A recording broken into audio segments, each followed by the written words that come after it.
ជំរាបសួរប្រិយមិត្តទាំងអស់ជាទីមេត្រីថ្ងៃនេះចង់បង្ហាញជូនអស់លោកស្រីនៅបិសាចសម័យថ្មីស្អីគេបិសាចសម័យថ្មីបិសាចនេះសាហាវហ្នឹងណាមិនធម្មតាទេយើងត្រូវតែប្រយ័ត្នតើបិសាចនឹងស្អីគេបិសាចនឹងគឺទូរស័ព្ទ smartphone យើងនេះឯងអស់លោកស្រីអាចឆ្ងល់និយាយខ្ញុំមិនបានទៅទូរស័ព្ទទៅជាបិសាចវិញគេប្រើជាប្រយោជន៍មកដល់សម័យកាលនេះហើយមកទៅជាបិសាចទៅវិញប្រសិនបើយើងប្រើមិនត្រឹមត្រូវវាគឺជាបិសាចខ្ញុំឧទាហរណ៍មានក្មេងជាច្រើនណាស់ដែលញៀនហ្គេមញៀនទូរស័ព្ទភ្លេចបាយភ្លេចទឹកចាក់សោបន្ទប់មិនទៅរៀនមិនចូលញៀនខ្លះរហូតដល់អ្នកខ្លះមានកូន1 2ហើយក៏នៅតែញៀនទូរស័ព្ទដែរញៀនណាញៀនហ្គេមទី1ញៀនហ្គេមទី2ញៀនគេហៅ social media ណាញៀនការលេងបណ្ដាញសង្គមខុសលក្ខខណ្ឌលេងឆ្លើយឆ្លងយូរទៅប៉ាត់ណាប៉ាត់ណីភ្លេចរៀនភ្លេចសូត្រអីទាំងអស់កន្លែងនេះយើងមើលឃើញថាក្មេងៗសប្តាហ៍ថ្ងៃប្រហែលជាអស់លោកស្រីអាចមើលឃើញណាគេហៅ Generation Z នេះណាចំនួនក្មេងឥឡូវនេះគឺងាយទទួលងាយឆាប់បាក់ទឹកចិត្តឆាប់កើតជំងឺ depression ថាបណ្ដាលមកពីមូលហេតុអីបណ្ដាលមកពីមូលហេតុមើលព័ត៌មាននៅក្នុងបណ្ដាញសង្គមច្រើនពេកយ៉ាងហេតុដូច្នេះហើយទើបបានជាឥឡូវនេះនៅប្រទេសបារាំងថ្មីនេះគេកំពុងតែរៀបចំចេញច្បាប់មួយដើម្បីហាមឃាត់ក្មេងក្រោម15ឆ្នាំមិនឲ្យប្រើបណ្ដាញសង្គមហើយខ្ញុំគិតថាឆាប់នេះក្រុមហ៊ុន Facebook ក៏គេនឹងរៀបចំរឹតបន្តឹងអ្នកដែលមាន account Facebook យ៉ាងម៉េចខ្លះណាប្រហែលជាអាចពីព្រោះថាគេមើលឃើញថានៅស្រុកបារាំងស្រុកជឿនលឿនអស់នោះគឺថាក្មេង commit suicide ណាណែសម្រាប់ខ្លួនក្មេងធ្វើរឿងផ្ដេសផ្ដាស់ច្រើនណាស់ដោយសារតែមើលបណ្ដាញសង្គមនឹងឯង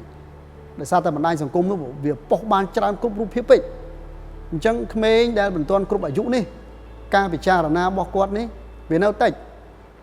របៀបដែលរៀនរបស់គាត់នឹងវារៀនបានតិចពីបណ្ដាញសង្គមនឹងបែរជាគាត់ទទួលផលអវិជ្ជមានពីបណ្ដាញសង្គមនឹងច្រើនម្ល៉េះហើយបានតែខ្ញុំថាវាបិសាចសម័យថ្មីហ្នឹងគឺទូរស័ព្ទ smartphone នេះឯងវាដូចជាបិសាចអញ្ចឹងណាវាធ្វើតាមលងហើយរហូតដល់គ្រួសារខ្លះបាត់សុខបាត់សុភមង្គលដោយសារតែរឿងទូរស័ព្ទហ្នឹងឯងដូចជាគ្មានអីសោះប៉ុន្តែបើយើងងាកក៏លេចមើលទៅគ្រួសារណាដែលគេចេះប្រើ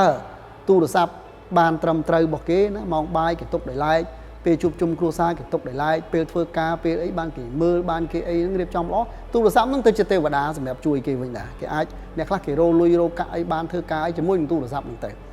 ណាក៏ប៉ុន្តែភាគច្រើនខ្ញុំចង់ជូនយោបល់ទៅអស់លោកស្រីថាសូមប្រយ័ត្នកូនរបស់អស់លោកស្រីទាំងអស់គ្នាប្រសិនបើ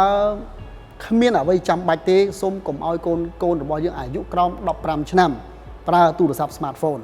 ពីព្រោះថាប្រសិនបើអស់លោកស្រីអនុញ្ញាតឲ្យកូនអាយុក្រោម15ឆ្នាំប្រើទូរស័ព្ទ smartphone អស់លោកស្រីគ្រប់គ្រងមិនបានទេទូរស័ព្ទនេះនឹងคล้ายទៅជាបិសាចធ្វើបាបកូនអស់លោកស្រីលេងបានដេកលេងបានពួនលេងបានរៀនលេងបានសូត្រខូចអនាគតហើយដែលធំជាងគេណាអស់លោកស្រីពួកកូនរបស់យើងនេះនឹងកើតជំងឺងាយទទួលជំងឺបាក់ទឹកចិត្តជំងឺ stress និងជំងឺសង្គមផ្សេងទៀតងាយណាស់ហើយខ្ញុំសូមបញ្ជាក់ថាខ្ញុំមកដល់ពេលនេះខ្ញុំធ្វើការនៅក្នុងវិស័យនេះខ្ញុំបានជួបផ្ដល់យោបល់ប្រឹក្សាយោបល់ច្រើនណាស់ចំនួនដែលប្រឹក្សាយោបល់ជាមួយខ្ញុំរឿងកូនមានបញ្ហាក្នុងច្រើនទៅរឿងខ្លះឪពុកម្ដាយរឿងតិចតួចសោះមិនគួរនឹងមានទំនាស់ក្នុងគ្រួសារសោះគឺថាឪពុកម្ដាយនិងកូនដូចជាសត្រូវនឹងគ្នាអញ្ចឹងនិយាយស្ដាប់គ្នាមិនបានទេពេលខ្លះឪពុកម្ដាយអត់មានកំហុសអីសោះខ្ញុំមើលទៅគាត់ល្អប៉ុន្តែកូនយល់ច្រឡំនៅឪពុកម្ដាយយល់ច្រឡំដែលបាក់ទឹកចិត្តដោយសារតែមើលអាបណ្ដាញសង្គមហ្នឹងមើលកន្លែងមើលខុសពីព្រោះគាត់មិនទាន់ដល់វេលាដែលគាត់ត្រូវយល់ពេលដែលគាត់ចាប់ផ្ដើមមើលទៅវាទៅជារឿងមួយដែលឡែកគាត់ទាមទារសិទ្ធិសេរីភាពគាត់ជ្រុលពេកគាត់យល់ខុសគាត់យល់មិនដល់នៅពាក្យសម្ដីនៃអ្នកអប់រំទូមានទាំងឡាយផងគាត់មើលមិនយល់អំពីរឿងដែលគេនិពន្ធគេតែងឡើងផងគាត់មើលមិនដល់អំពីគំនិតផ្សេងនៃការគេប៉ុសផ្សាយក្នុងនឹងផងវាទៅជាធ្វើឲ្យគាត់មានបញ្ហាហ្នឹងគាត់ងាយរងគ្រោះអញ្ចឹង